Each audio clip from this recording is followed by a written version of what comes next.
eyes are on Nigeria about the ongoing treatment of Nnamdi Kanu in Abuja. Now, therefore, evangelist, which angle are you looking at this things from? That a United States person, and I'm going to show my viewers the picture, is there in the court monitoring the activities. We've seen many international bodies putting eyes on the case of Nnamdi Kanu, even though that this morning till now, Iran versus Israel are still fighting, Ukraine-Russia war, but then many international people are still putting their eyes on the case of Nnamdi Kanu. I see by that US woman that is in court today. If you're watching for the first time, kindly subscribe to this YouTube channel, all notifications, drop your comments, click the like button, like this video, and don't forget to share, like and share this video to others. Therefore, an evangelist, that's a breaking news. That Trump has sent somebody to monitor the court proceedings. What do you have to say about that? Yeah, glory be to God that all this is happening. Donald Trump has to send a delegate because it has become too obvious. Do you think that the killings that is going on in Nigeria, especially the killing of the Christians, that is not hearing it? It shows that it's watching me and you. It shows that it's watching us on what we are doing. But people will say, and people believe that they are not seeing, they are not watching. They are watching, they are listening, and they are observing. You know, I told you in the month of January that there are some congress who visited Nigeria, Enugu to be precise. They spent over 3 months in Enugu, and in the month of January 1st, they sent a letter to UN. Do you know what they call the Southeast? A bloody zone. That's what they call this whole Southeast. And they said that UN should take a look at the bloody zone, especially the Southeast, and do something regard to the killing of the Christians in Nigeria. You will agree with me in 2019 when Donald Trump was the president of America. As at that time, there was a message which he sent to Muhammadu Buhari. He warned Buhari concerning the killing of the Christians in Nigeria here. Remember, you see why he sent these delegates today, regard to what is already on the ground. And Nnamdi Kanu, being a Biafran man and a Christian. So look at the way they are treating his case. And the former Benue governor have already said that if IPOB could be tagged a terrorist, the people that have never left their own place to another man's place to go and cause havoc, and you have Maitiala, you have Israel, you have Boko Haram and the rest of them, you can see herdsmen today. Herdsmen terrorizing the people. You have never opened your mouth for one day call them a terrorist. That there should be tagged terrorists too. But Nigerian government have not done that. Do you think that they are not watching? They are watching, they are seeing. That was why Donald Trump officially sent that woman to come and observe, to come and listen to the court, so that he can come up to give him a report, because this war between Iran and Israel is indicating some things, showing you and I, you can see that the Northerners, especially all these Fulanis, have picked a serious interest in support of Iran here in Nigeria. So that's why he sent that woman regard to what is ongoing in the Nigerian court in the Federal Republic of Nigeria. Do you understand me? So that is why he sent that woman, and I love it, because time is coming. If care is not taken, it may likely end up becoming a religious war. So, and the Christians in Nigeria needed safety. And who are the people that will come for their safety, for their aid? Are the people like Donald Trump. Now, we saw even in Abia State, the armed herdsmen also did many damages in Abia State. What do you have to say about that? Yes, the issues in Abia State is something that is, let me tell you, I want to be sincere to us, it's a worrisome issue.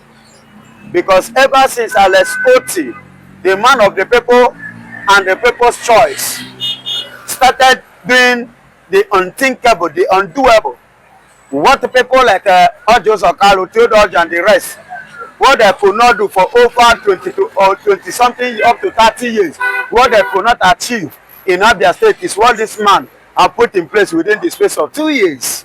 So, and we have other Southeast governors who have not put anything, you know, for people to see, or in respect of the people, and to make sure that the people are feel okay, those things that they needed that was being denied of them is what RSOT have given. So they themselves, they are not happy with him. So they are looking for a way to destabilize his government, to bastardize his government. You can remember, was it not last year that they declared sit at home, yeah, that about 4 soldiers was killed. Was it not last year? You see Sidias Musa and the rest of them. You see Agbala Jeddah, former military this thing that died in sickness. That was last year, yeah. There's something Agbala, something, it's a Yoruba man. You saw what he did in Enugu. You saw the way he mobilized men, you know, to kill. And they even went to about that time, house to house, picking youths, young men, and which at the end of the day, not all of them that returned home. Some was killed, while some was detained up to this very moment. So they have been looking for a way to antagonize his government, the good work that they have been doing.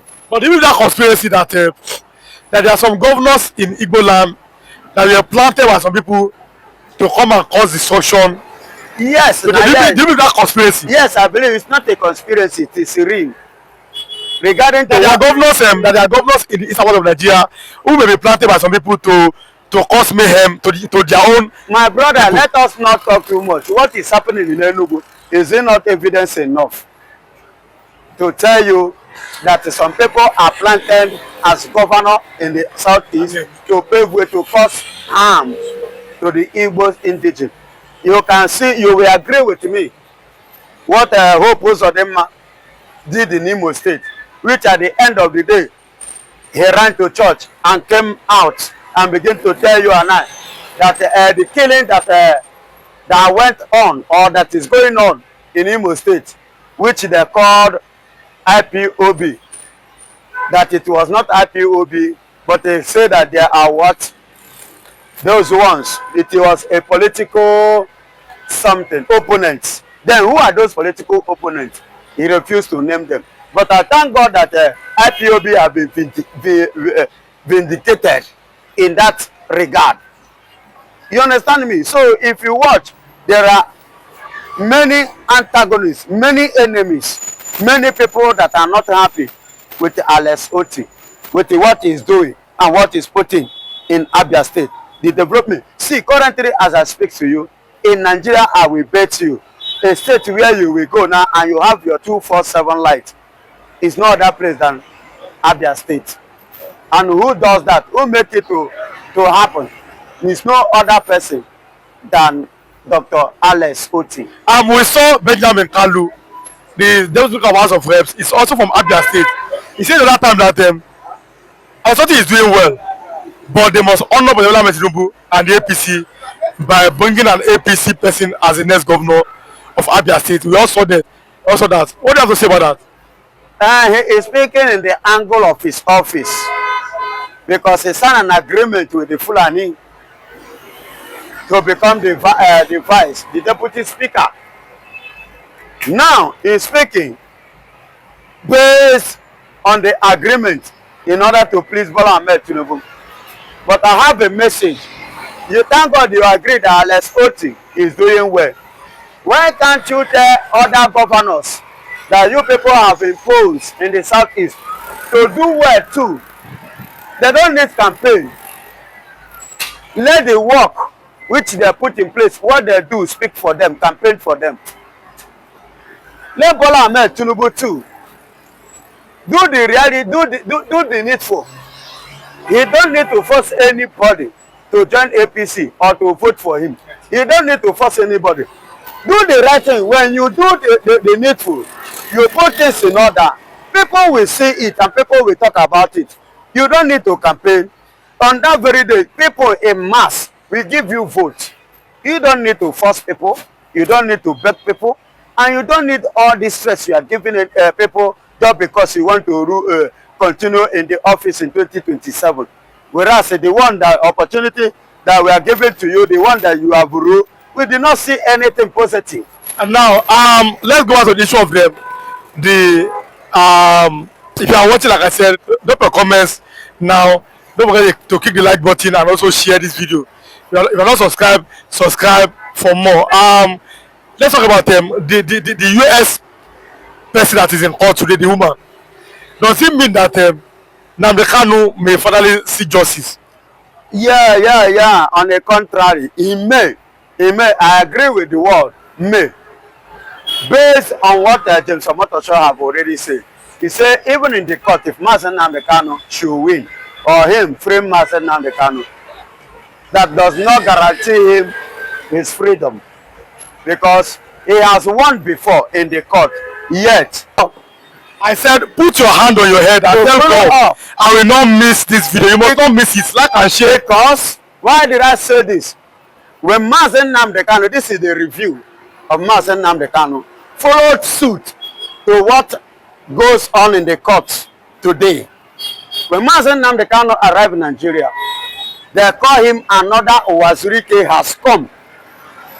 And why did they call him another Owazirike? Because they believe that another person who uses IPOB, Biafran name, to enrich his pocket has come. So they have seen Biafra as an avenue to extract money, to take money, to collect money, to receive money from the Federal Republic of Nigeria. That is why they call him another Owazirike. The same thing that Owazirike did was they liken us what they liken Mazen Nnamdi Kanu the same way that he will do. Are you getting it? And number two, review, they said when Mazen Nnamdi Kanu speak, they said this is her speech. Are you getting it? When Mazen Nnamdi Kanu talk about this, the unity, they say it is impossible. They say it is not possible to unite the people of the Southeast, to unite the people of Biafra. It is impossible. And the two again, another thing again he said, Mazen Nnamdi Kanu, when he made a broadcast, Radio Biafra, they said they called him a coward and they asked him, where are you? You are in the London, you are not in Nigeria. And when he came to Nigeria and he was arrested, people started rejoicing. People celebrated. Are you getting? Not knowing that he was arrested, that his freedom was arrested, but him was not arrested. Neither his brain was arrested. Neither him, Mazen Nnamdi Kanu, was arrested. Neither the ideology was arrested. Neither his intelligence was arrested. But people jubilate. People rejoice. When Mazen Nnamdi Kanu again in DSS, he said no Biafra, or if without Biafra no, or nothing. Either Biafra or nothing. They say you are a joker. Baba, you are joking. It is not going to work. Others have tried it, they fail. How do you think that you are going to make it? People like Owazirike fail because they think that because that one uses the platform to do what? To enrich himself. They say Ojukwu, who fought with his money, with his father's riches, fail. Then how do you now think that you will make it? They don't know that Mazen Nnamdi Kanu is something else. It's quite different. Do you know that as Mazen Nnamdi Kanu has sacrificed today, has made Biafra to become a global phenomenon. It has become a global thing. It has become something both international and the local, they have recognized him. And as I speak to you, my beloved brother, as he's going, no going back from Biafra, and Biafra stand with Mazen Nnamdi Kanu. As you can see what happened and what is going on in the court, what has happened already. So like I told my viewers that put your hand on your head, yes, and you must not miss this. At all. I'll be giving you detail by detail of what has happened in the court. If you're watching for the first time, kindly subscribe to this YouTube channel, all notifications, drop a comment. But don't forget, if you are part of us, click the like button, like this video. Also share. Like and share this video. Mazen Nnamdi Kanu is going to bring Biafra. And as you see in the court today, what actually happened?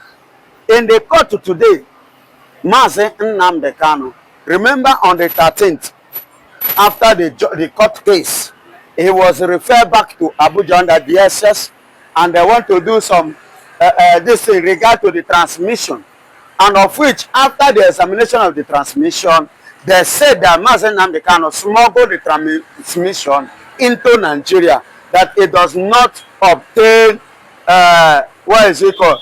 immigration documents, you know, to bring all those transmission. Now listen, if he smuggled it into the country, is transmission a crime? No, it's not a crime. Now, since it's not a crime, but it was smuggled, what do you have to do? The custom have to seize it. Likewise, every other things that is being smuggled, if they discover, they do what? They seize it. And let me tell you another point again. All these people that are holding gun, how did they make the gun? How did they get the gun? Who gave them the gun? It was not under smuggling. How many of them have been arrested? No one, but because it's Nnamdi Kanu. I am happy for what is going on in the courts today. It's a very big fun and it's a very big drama. Now we'll be giving them little by little what's currently happening in the court. So let's start them. So you can start them before the evangelist. Yes, like I said before, I've analyzed, touched some points. Uwazurike, they called Nnamdi Kanu. The second Uwazurike. Uwazurike, they mean is one. Before I forge ahead, there is something about Uwazurike that many people do not understand what transpired. That is why I said Igbophobia.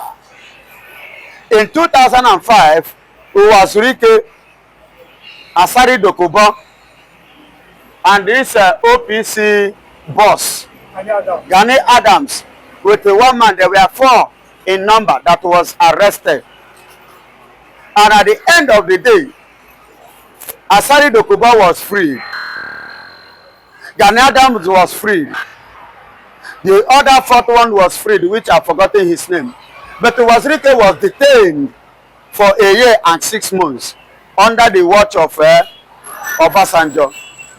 Which at the end of the day, because of that threat and intimidation, I believe it was what oppressed him and suppressed him and subdued him to bring himself to the level at which he fought to collect money and decided to submit and surrender Biafra. They believe that Nnamdi Kanu is one of another Uwazurike, they called him. And when Nnamdi Kanu, like I said, he want to unite, he want to unity, they say it's not going to be possible because we have so many people like Agu Ironsi, the former unitary state head of state, who ruled Nigeria for only 7 months. The only president ever in Nigeria that ruled Nigeria for 7 months. And he was killed because he was talking about the unity of this country. You see the reason why they intend to kill Nnamdi Kanu, because he has come to unite his people. I don't know if you are hearing me. The same Nnamdi Kanu, when he made a broadcast, they called him a coward, and they say, where are you? You are in London, you are making radio Biafra, you are broadcasting. About what? Defending yourself. They say, you are a coward. Why can't you come to Nigeria? And now he is in Nigeria. And now he's in Nigeria, and they believe by arresting him, we arrest and everything will be arrested. But they don't know that they only arrest his movement. They did not arrest his wisdom. They did not arrest his ideology. They did not arrest his vision. They did not arrest him as a person. They only arrest his freedom. See, having said all this, you will agree with me that the sacrifice of Nnamdi Kanu have seriously paved way. And that is why you can see a delegate from Donald Trump in the court today. And that is why the other time you see delegate from Cameroon, you see delegate from Ibrahim Traore. Now there is another pending video. Yakubu Gowon has made a statement as on the Vanguard newspaper. And my viewers, it depends how patient you are. I'm going to play you that video. Yakubu Gowon, he has spoken again. Obviously, they just were expecting Yakubu Gowon to talk about the fact that the armed S-men killings in Plateau, the one that happened last weekend, 200 human beings in Benue, the one that happened in Enugu, the one that happened again in Abia State. But Yakubu Gowon has supported Nigerians. He don't talk about that. He has spoken about how he loved this country to be one. that Nigeria's oneness should not and never be taken for granted. And it does not want Nigeria to be divided. It's on the front page of the Vanguard newspaper. And I'm going to show you on the screen. And then, my viewers, you don't want to miss this. I don't want to. There are many information that I have for you. I don't want to miss. So sit back and watch, and then make sure that you interact. If you're watching for the first time, kindly subscribe to this YouTube channel, all notifications, drop your comment, click the like button, and also share this video. Like and share this video to others. Mr. James the Waymaker, Yakubu Gowon has spoken, former head of state and the youngest in Nigeria. He has spoken. What do you have to say? Thank you for having me on this wonderful channel this morning. Of course, we are disappointed. We from the Middle Belt, we are disappointed in Yakubu Gowon because, as I used to say it, that Yakubu Gowon.